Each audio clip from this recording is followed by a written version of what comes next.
So I uploaded a video of a Muji Satsang in which an older Indian man experiences an awakening during the Satsang, and he's expressing his initial joys and feelings of this realization.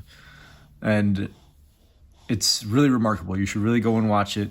The reason I re-uploaded the video is because it's originally a hour-long Satsang video, and I think the burst into awakening happens at like the 50-minute mark or something like that.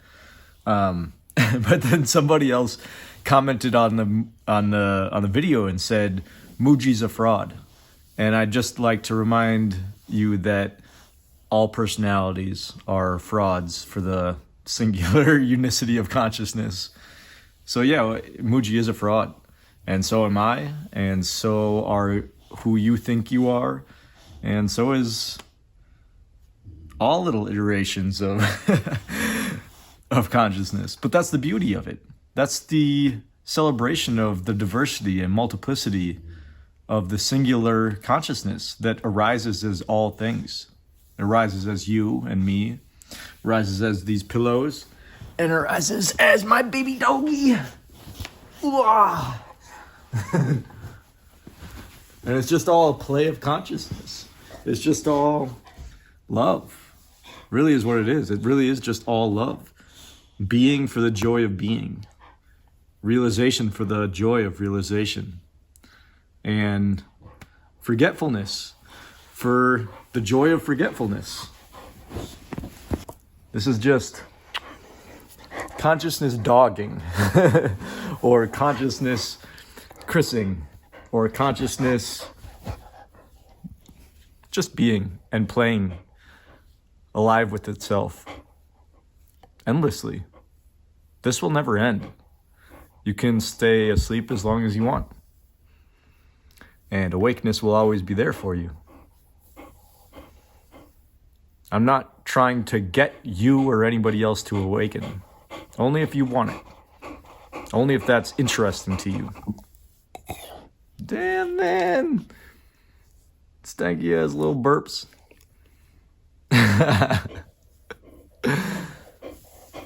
I'll always be here for you, pointing. For whoever wants to join me in the peacefulness of pure consciousness. In the correct or more true position of yourself. The self that is truly without a self. The self that is just one of infinite ways in which pure consciousness arises. Pure consciousness being ubiquitous and unbroken. Consciousness being unicity and wholeness. Consciousness being a lack of true separation. There is no separation in consciousness. There's the perception of that. But in actuality, there's no separation anywhere. And I'll continue to point to this, because if you want this, you absolutely deserve this. And whether you know it or not, the reason you want anything is because you want this. You're longing for this. But you're just confusing the image of this, the ways in which this shows up as true representations of happiness, of love, of joy. Look for the true essence of things, and in that you'll find your commonality with it. You'll find your unicity with it. That's love. That unicity is love. That lack of separation is peace and fulfillment. I'll always be here for you. In this lifetime and however many you want to play.